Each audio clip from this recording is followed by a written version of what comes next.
Kita tidak bisa memungkiri bahwa Prabowo mungkin sedang menghitung kekuatan dalam artian bahwa ketika dia merasa belum siap menghadapi Joko Widodo secara terbuka, mungkin dia hari ini sedang menyusun pasukan itu. Tapi kalau Joko Widodo sudah tidak lagi berkuasa, dikhawatirkan bahwa isu ijazah ini justru berhasil dimanfaatkan oleh Joko Widodo untuk menghalau isu-isu yang lebih krusial terkait dengan aktivitas-aktivitas dalam tanda kutip kriminal yang dilakukan oleh Joko Widodo selama menjabat, dan itu lebih penting. Isu ijazah palsu mau sebesar apapun itu tetap tidak akan mengganggu kekuasaan Jokowi. Tapi kalau kemudian yang membesar itu adalah isu pemakzulan, nah itu punya potensi besar mengganggu keluarga Jokowi, termasuk juga mengganggu kekuasaan Gibran. Apalagi ini adalah langkah pertama Gibran untuk menuju 2029. Jadi jangan sampai kemudian gerakan pemakzulan ini berhasil dilakukan oleh Purnawirawan.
Kalau kita bicara tentang politiknya atau komunikasi politiknya, ada yang mengatakan, wah ini sebenarnya ijazah ini menjadi keuntungan Jokowi karena Jokowi yang sudah step down itu mendapatkan panggung besar mengenai pemberitaan mengenai ijazah palsu ini. Jadi bukan negatif, tetapi justru ini suatu panggung yang bisa dimanfaatkan oleh Jokowi. Kalau Anda sendiri melihat isu ijazah ini terlepas dari aspek hukumnya ya, dari secara politik atau komunikasi politik seperti apa? Ya, ini saya sebetulnya sudah beberapa kali menyatakan kekhawatiran dengan isu ijazah palsu ini. Kenapa? Kalau isu ijazah palsu itu digulirkan sepanjang Joko Widodo masih menjabat, mungkin masih memiliki dampak yang cukup bagus bagi konstitusi kita. Kita bisa lihatlah banyak tokoh-tokoh pejabat publik begitu ya yang tersangkut kasus pemalsuan dokumen, meskipun juga tidak terbukti secara kuat begitu ya, paling tidak memiliki dampak.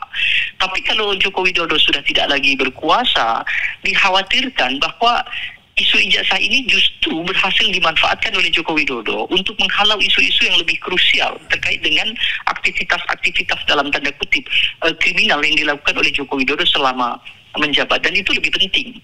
Jokowi kan sebetulnya sudah dilaporkan oleh banyak penggiat sipil gitu ya, baik itu ke KPK termasuk juga ke kepolisian, dan itu kasusnya lebih penting. Kasus kolusi, kasus nepotisme, termasuk juga kasus tentang lingkungan, termasuk juga kasus tentang korupsi. Itu jauh lebih penting, tapi justru yang direspon oleh Joko Widodo adalah kasus ijazah. Dan sekarang ketika muncul desakan-desakan pemakzulan terhadap putranya yaitu Gibran Rakabuming Raka, Joko Widodo kemudian mencari panggung dengan melaporkan secara langsung tokoh-tokoh yang terlibat dalam penuduhan ijazah palsu itu. Meskipun Joko Widodo juga tidak terbukti atau tidak berhasil membuktikan bahwa ijazahnya juga asli. Ini hanya akan menjadi perdebatan politik saja. Jadi benar kalau ditanya apakah ini akan menjadi panggung Joko Widodo, ya.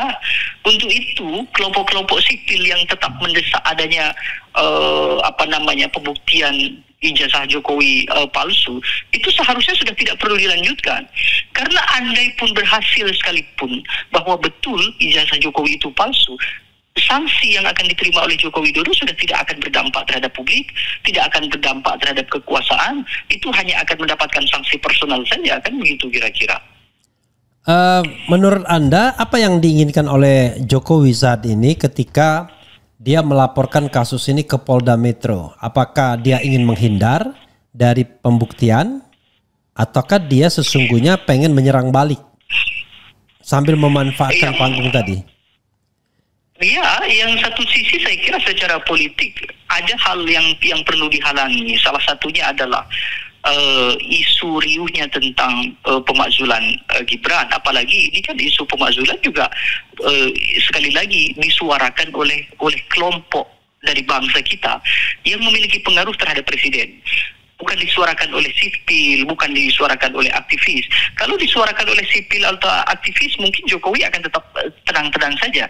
Tapi begitu dia tahu bahwa yang mendesak pemakzulan itu adalah militer, maka mau tidak mau ini tentu ada yang menghalau. Nah, salah satu alat menghalau itu saya kira adalah turunnya Jokowi ke kepolisian untuk melaporkan kasus ijazah palsu. Supaya apa? Supaya ijazah palsu tetap ramai, orang kemudian tetap fokus pada ijazah palsu. Dan itu tidak produktif sebetulnya. Jadi apakah Jokowi kemudian dalam orientasinya ingin melawan atau tidak? Ya tentu dia melawan secara secara praktis. Tapi substansi perlawanan Jokowi adalah untuk menghalau isu supaya tidak lebih membesar dibandingkan dengan ijazah palsu. Kenapa? Karena isu ijazah palsu mau sebesar apapun itu tetap tidak akan mengganggu kekuasaan Jokowi.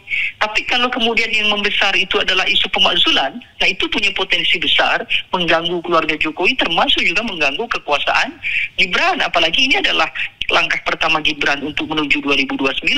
Jadi jangan sampai kemudian gerakan pemakzulan ini berhasil dilakukan oleh Purnawirawan, begitu. Ini yang saya ingat dari yang tadi saya lupa.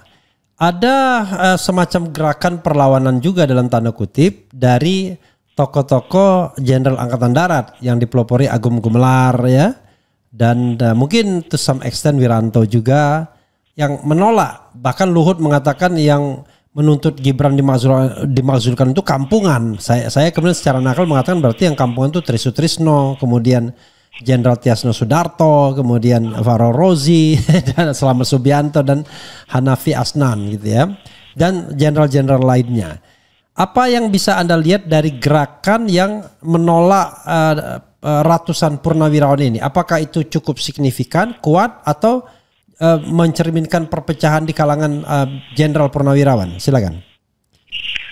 Iya, kalau dilihat dari perpecahannya tentu iya, tapi kita bisa lihat Luhut kan secara kebetulan hari ini masih berada di pihak kekuasaan, di mana kekuasaan juga ada Gibran. Artinya pembelaan terhadap Gibran sangat mungkin karena faktor dia masih mengendalikan kekuasaan. Hanya itu saja. Tapi apakah itu akan kuat atau tidak? Nah ini eskalasi politiknya belum bisa dibaca apakah mereka punya kekuatan. Kenapa? Kekuatan itu hanya bisa dilihat soal kepentingan Prabowo Subianto. Kalau Prabowo Subianto merasa terancam dengan kondisi Gibran, ya dalam tanda kutip tentu prospek 2029 termasuk prospek apakah Joko Widodo masih akan tetap setia atau loyal terhadap Prabowo atau tidak. Kalau dia mempelajari situasi yang belakangan terakhir terjadi, misalnya bagaimana Joko Widodo dengan Megawati, Joko Widodo dengan Ketua KPU, termasuk Joko Widodo dengan Anwar Usman, seharusnya Prabowo Subianto mempelajari itu, bahwa tidak ada loyalitas yang bisa dijanjikan oleh Joko Widodo itu berakhir dengan baik. Artinya Prabowo Subianto juga memerlukan jalan baru untuk menuju 2029 itu, salah satunya adalah alternatif tanpa adanya Gibran Rakabuming Raka. Kalau peluang tanpa adanya Gibran Rakabuming Raka di 2029, maka prediksinya adalah Prabowo tentu akan lebih memihak kepada kelompok-kelompok yang melakukan gerakan pemakzulan dibandingkan dengan gerakan-gerakan yang menolak. Kenapa? Kalau gerakan-gerakan yang mendesak adanya pemakzulan, mereka kan menggunakan banyak alasan. Salah satunya adalah mereka mengkhawatirkan tentang kondisi bangsa ke depan seperti yang diceritakan oleh Sutioso. Lalu mereka mengkhawatirkan karena proses masuknya Gibran yang dinodai dengan putusan MK tersebut. Artinya mereka punya alasan yang cukup kuat kenapa kemudian mereka berani memasukkan salah satu tuntutannya adalah pemakzulan itu. Tetapi yang disampaikan oleh Agung Gumelar, termasuk juga oleh Luhut bin Sarpanjaitan, mereka hanya merespon. Mereka tidak mengemukakan alasan kenapa pemakzulan itu dianggap kampungan. Pemakzulan itu saya kira karena ini hanya desakan, itu sesuatu yang biasa sebetulnya, tidak perlu dikhawatirkan. Kenapa? Karena yang punya keputusan nanti tetap saja di MPR. Sepanjang MPR tidak melakukan, maka seharusnya tidak perlu khawatir. Begitu. Iya, sekarang pertanyaannya adalah sepenting apakah bagi Prabowo Gibran itu disingkirkan dalam panggung politik? Mana yang lebih menguntungkan? Tetap mempertahankan Gibran karena Gibran maaf kata tidak workable gitu ya? Atau Gibran disingkirkan dalam panggung politik dan Prabowo didampingi orang lain yang barangkali bisa lebih menjamin eksistensi dia di 2029. Coba mana perhitungan Anda menurut Anda? Kita bisa lihat begini, Gibran di 2024 dulu di Pilpres 2024 itu kan masuk kategori mesin politik. Artinya Gibran, Jokowi, mereka punya jejaring kekuasaan di 2024, termasuk juga dengan kecurigaan publik ya yang selama ini tentu sudah sama-sama kita dengar adanya beberapa ya sebut saja oknum begitu ya dari alat kekuasaan memihak di pemilu sehingga memenangkan Joko Widodo meskipun melalui Prabowo Subianto di 2024 misalnya. Kalau kondisinya demikian, maka Gibran itu menjadi penting untuk alat pemenangan Prabowo Subianto. Tapi jadi masalah adalah apakah Joko Widodo di 2029 itu tetap bersedia atau berkenan menempatkan Gibran sebagai wakil Prabowo atau tidak? Kalau kemudian nanti keinginan Joko Widodo adalah harus ada eskalasi yang lebih besar, Gibran tidak boleh lagi menjadi wapres, tapi dia harus menjadi presidennya, maka mau tidak mau perpecahan antara Prabowo Subianto dengan Gibran Raka Buming Raka akan muncul dan punya potensi muncul lebih dini dibandingkan dengan yang seharusnya. Kita lihat misalnya penandanya, bagaimana ketika beberapa menteri belakangan begitu ya, mereka hadir ke Solo. Saya sebut saja misalnya ada Zulkifli Hasan, kemudian ada Bahlil Lahadalia begitu. Tetapi tidak lama dari Solo kemudian ketika muncul desakan-desakan yang cukup ramai, mereka berstatement bahwa 2029 mereka akan mendukung Prabowo Subianto. Artinya apa? Artinya bisa saja perpecahan-perpecahan kecil itu sudah terjadi antara Prabowo Subianto dengan kelompok Gibran Raka Buming Raka. Jadi kebersamaan Gibran dengan Prabowo Subianto di 2029 itu dalam peluang yang kita prediksi ya itu cukup kecil. Kenapa? Karena Gibran punya potensi untuk maju sendiri dan itu bisa menjadi perlawanan bagi Prabowo Subianto. Sehingga kalau itu terjadi atau tanda-tandanya dibaca oleh Prabowo Subianto, bukan tidak mungkin Gibran akan diamputasi lebih awal dibandingkan harus menjaganya sampai 2029 begitu. Sekuat apa Gibran menurut Anda 2029? Kualitas pribadi kita lihatlah ya, rasanya betul jauh. Tetapi apakah jaringan Jokowi itu masih workable, masih punya resources yang besar, atau sesungguhnya tidak sedahsyat itu lagi? Begitu. Silakan. Ya, sebetulnya kan kuncinya ada di Prabowo Subianto. Kalau Prabowo Subianto berhasil membersihkan loyalis Joko Widodo dari lingkarannya, maka kita bisa katakan bahwa Jokowi tidak begitu besar. Tapi sepanjang loyalis Joko Widodo itu tidak ada perubahan, mereka tetap berkuasa di lingkar Prabowo Subianto, menjaga Gibran, maka sepanjang itu juga Joko Widodo tetap akan diperhitungkan sebagai kekuatan. Salah satunya misalnya sepanjang tidak ada pergantian di tubuh Kapolri, termasuk tidak ada pergantian di elit militer, di pucuk pimpinannya, termasuk tidak ada perubahan di reshuffle misalnya kelompok-kelompok di anggota kabinet Merah Putih yang terlalu loyal terhadap Joko Widodo, maka sepanjang itu juga Jokowi mungkin masih punya kekuatan. Jadi kuncinya saya kira ada di Prabowo. Nah, saya memaklumi bahwa mungkin Prabowo Subianto juga mendukung tambahan dukungan yang kontra Jokowi. Ya salah satunya yang ditunggu tentu adalah PD Perjuangan. Kalau PD Perjuangan nanti mungkin entah dalam 1 tahun atau 2 tahun pertama di pemerintahan Prabowo ini bergabung dengan Presiden Prabowo Subianto, maka mungkin disitulah awal mula dilakukan perlawanan terhadap Joko Widodo oleh Prabowo Subianto. Tapi sepanjang PDI Perjuangan masih di luar, termasuk juga belum ada pergantian loyalis Jokowi di tubuh Kabinet Merah Putih, maka sekuat itu kita bisa membayangkan Joko Widodo. Kalau kita lihat misalnya fenomena Prabowo yang sudah diangkat jadi presiden, yang sudah dilantik jadi presiden, jenderal pula, kemudian orang kaya juga, semua legacy dia punya ya, dari bapaknya, dari mantan mertua dan lain sebagainya. Kenapa begitu lemahnya dia di depan Jokowi? Kan this is the question, pertanyaan bagi kita semua. Apakah hanya karena ucapan terima kasih karena sudah dimenangkan, rela kemudian seolah-olah disetir gitu dengan banyaknya menteri-menteri dari kubu Jokowi, dan menteri-menteri itu secara telanjang menunjukkan loyalitasnya di depan mata Presiden Prabowo, yang menurut saya itu tabu bagi sebuah simbol kekuasaan, apalagi kekuasaan baru. Silakan. Ya, memang cukup dilematis ya. Tapi kita bisa lihat Joko Widodo ini termasuk politisi yang cukup ulet begitu ya. Artinya gerakannya terbukti sudah banyak korbannya. Jadi kita tidak bisa lagi menerka-nerka Jokowi ini lihai berpolitik atau tidak. Kita sudah fix melihat bahwa Jokowi lihai berpolitik. Ya tentu salah satunya adalah mempertimbangkan gerakan-gerakan Prabowo yang seolah-olah per hari ini paling tidak itu masih menunjukkan rasa tunduk dan loyalnya terhadap Joko Widodo. Tapi kita tidak bisa memungkiri bahwa Prabowo mungkin sedang menghitung kekuatan, dalam artian bahwa ketika dia merasa belum siap menghadapi Joko Widodo secara terbuka, mungkin dia hari ini sedang menyusun pasukan itu. Dan kita juga sering dengar Prabowo Subianto menyatakan bahwa guru politiknya adalah Joko Widodo. Jadi sedikit banyak saya kira Prabowo mempelajari apa yang dilakukan oleh Jokowi sepanjang 10 tahun belakangan, bagaimana Jokowi bisa memenangkan Pilpres, termasuk juga bagaimana Jokowi bisa melakukan pengendalian terhadap musuh-musuh politik. Nah itu yang mungkin dihitung oleh Prabowo, sehingga Prabowo tidak bisa atau bahkan mungkin tidak berani melakukan hal-hal yang vulgar, dan itu bisa saja merugikan Prabowo Subianto.